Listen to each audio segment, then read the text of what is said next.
Hunter committee report 1919 तो जालियानवालाबाग हत्याकांड परे यार एक सरकारी तदंत पाई सरकार 1919 अक्टोबर 14 तारिख रे लॉर्ड हंटर का नेतृत्व एक कमिटी गठन करथिले।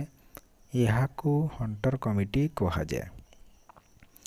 तो हंटर कमिटी कौन पे गठन होता जे जालियानवालाबाग हत्याकांडर एक सरकारी तदंत करने गठित होता। यह केबे होता 1919 अक्टोबर 14 तारिख होता। कहा नेतृत्व होता लॉर्ड हंटर का नेतृत्व होता। किंतु यही कमिटी नामक मात्र गठन होता। तो केवल नामक मात्र गठन होता।